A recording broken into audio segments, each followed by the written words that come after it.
अस्सलामुअलैकुम दोस्तों कैसे हैं आप। मेरी दुआ अल्लाह ताला सबको खुश रखे और अपने हिफ्ज़ व अमान में रखे। और पाकिस्तान में बिलखुसूस ये कराची में शदीद तरीन बारिशें हो रही हैं। कम व बेश 1.5 महीना हो गया है। अल्लाह ताला हम पर रहमत बरकत वाली बारिश नाजिल फ़रमाए। और जिन बेचारों के नुकसानात हुए हैं, सैलाब आए, जहाँ जहाँ भी नुकसानात हुए, अल्लाह ताला उनका अज़ाला फ़रमाए, उन्हें बेहतरीन नेमुल बदल अता फ़रमाए। दोस्तों, आज का मेरा टॉपिक है मेडिकल रैप और ये 2 नंबर के डॉक्टर। दोस्तों, कल मेरे बच्चों की अम्मी बीमार हो गई थी। उनके सर में शदीद दर्द हो गया था अचानक। सुबह 5 बजे दर्द उठा फिर उसके साथ साथ आधे सर का दर्द था और उल्टियाँ भी लग गईं। अब अमूमन जो प्राइवेट क्लिनिक्स होते हैं ये देर में खुलते हैं, तो मैं सरकारी हॉस्पिटल लेके गया हूँ मैं। जी हाँ, सरकारी हॉस्पिटल लेकर गया। उन डॉक्टर साहब ने कहा, भाई इनका जो है ना, आप ब्लड प्रेशर चेक करवाएं और ये इंजेक्शन वगैरह लगवाएं, फिर दोबारा से मेरे पास आएँ। ठीक है भाई, मैं उस प्रोसीजर से निकल के दोबारा गया। डॉक्टर साहब ने 2 मेडिसिन लिख दी।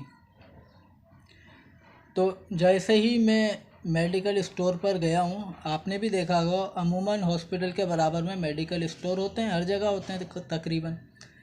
भाई वो मेडिकल स्टोर वाला बोल रहा है, ये जो टैबलेट है ना, ये वाली, ये 65 रुपये की एक है। दोस्तों, मैंने भी तकरीबन 2 साल मेडिकल स्टोर पर काम किया है।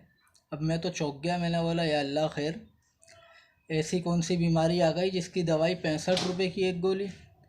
तो दोस्तों, फिर मैंने वो उसका डब्बा वगैरह चेक करा। डब्बे पे भी 400-500 रुपये लिखे हुए थे 6 गोलियों के, इस तरह कुछ ना। मैंने उसको वो वापस कर दिया। मैंने बोला, ये रहने दें आप, मैं नहीं लूँगा। उसके बाद दोस्तों, फिर मैं, हमारे इलाके में एक और बड़ा स्टोर है, अमूमन लोग वहीं जाते हैं फिर जब उन्हें दवाई लेनी होती है। तो फिर मैं उस बड़े स्टोर पर गया। दोस्तों, मुझे 2 गोलियां उस स्टोर से 13 रुपये की मिली, जो 65 रुपये की एक मिल रही थी। और 13 रुपये की एक का मतलब ये हुआ 6 रुपये 50 पैसे की एक गोली।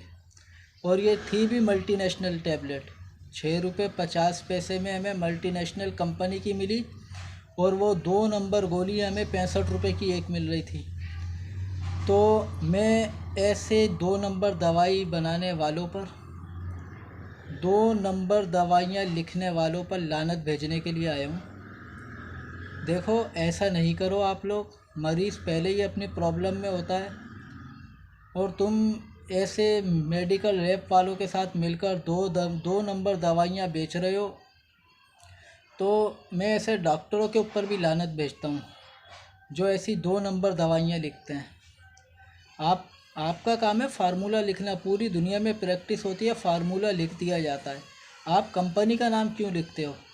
कंपनी का नाम भी लिख रहे हो तो मल्टीनेशनल कंपनी का नाम लिखो, ताकि आपको भी मज़ा आए और मरीज़ को भी कुछ सेहत तंदुरुस्ती मिले। आप 2 नंबर जाली दवाइयाँ, 6 रुपये 50 पैसे वाली गोली, 2 नंबर आप 65 रुपये की बेच रहे हो। तुम्हें शर्म नहीं आ रही?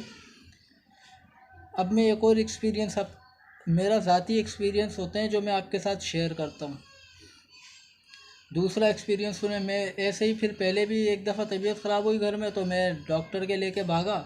वो मशहूर व मारूफ डॉक्टर हैं, उनके क्लिनिक पे पहुँचे, पता चल रहा डॉक्टर साहब दुबई गए हैं। अच्छा भाई, क्योंकि मैं काम कर चुका हूँ 2 साल मेडिकल स्टोर पे।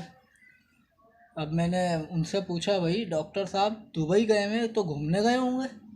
कह रहे नहीं, वो पेपर देने गए हैं। अब मैं तो भाई चौंक गया। मैंने बोला, सारी दुनिया पेपर देने अमेरिका जा रही है, यूके जा रही है, और ये डॉक्टर साहब दुबई गए में पेपर देने। बहरहाल मैं चुप हो गया। तो भाई झूठ उनका इस तरह से बेनकाब हुआ कि थोड़े दिनों के बाद मेरे एक दोस्त दुबई में, एक मशहूर व मारूफ पाकिस्तान का होटल है, पाकिस्तान में वो बहुत मशहूर है और कराची में तो बहुत ज़्यादा मशहूर है, उनकी एक ब्रांच दुबई में भी है। वो दुबई में होता है, वो दुबई से आए। उन्होंने मुझे बताया कि तसव्वुर भाई, मैं दुबई में था तो आपके डॉक्टर साहब मुझसे मिलने आए थे। मैंने बोला, है मेरा कौन सा डॉक्टर आ गया भाई? तो उन्होंने नाम बताया। उन्होंने ये बताया है कि ये दुबई आए थे। और क्यों आए थे उन्होंने मुझे बताया, असल में इनका जो बेटा है ना, वो अमेरिका जा रहा था तालीम हासिल करना। ये अपने बेटे को अमेरिका छोड़ने के लिए दुबई तक आए थे। उनके बेटे की फ़्लाइट दुबई से थी अमेरिका की, और यहाँ झूठ बोलना है पेपर देने गए हैं। अबे तुम झूठ क्यों बोलते हो भाई? तुम्हें झूठ बोलने से क्या मिलेगा? और डॉक्टर हजरात की खिदमत में मैं अर्ज़ करूँगा, ये जो मेडिकल रैप वाले तुम्हें एसी लगा के दे रहे हैं, तुम्हारे घर के बिजली के बिल भर रहे हैं, तुम्हें नई नई कारें दिला रहे हैं, तुम्हें वर्ल्ड टूर करा रहे हैं, तुम्हें हज करा रहे हैं, और इसके बदले में तुमसे 2 नंबर दवाइयाँ लिखवा रहे हैं, देखो वो तो गुनाह में शामिल है। डॉक्टर तुम गुनाह में शामिल नहीं हो। तुम्हें रोज़ी रोटी अल्लाह पाक दे रहा है और आम लोगों से अच्छी दे रहा है। तुम क्यों 2 नंबर कामों में मुलविस हो रहे हो? तुम तो करोड़ों लोगों से अच्छे हो, लाखों में कमाते हो। गरीब लोग देखो हज़ारों में कमाते हैं बेचारे, कोई बेरोज़गार होते हैं, लोगों के घरों में मसले होते हैं। तो डॉक्टर हजरात की खिदमत में ये अर्ज़ है कि ये 2 नंबर धंधे छोड़ दो, 2 नंबर दवाइयाँ लिखना छोड़ दो। और मेडिकल स्टोर वालों से तो बस मैं क्या बोल सकता हूँ, बहरहाल आवे का आवा ही बिगड़ा हुआ है। 2 नंबर दवाइयाँ बेचने से भी कुछ हासिल नहीं होगा। आप 1 नंबर दवाइयाँ बेचें और रिस्क हलाल कमाएं। दोस्तों, अगर मेरी वीडियो आपको अच्छी लगे लाइक करें, शेयर करें। मेरे चैनल का नाम है कड़वी बातें, इसे सब्सक्राइब करें। ठीक है दोस्तों, अपना ख्याल रखें, अपनी फैमिली का ख्याल रखें। अस्सलाम वालेकुम।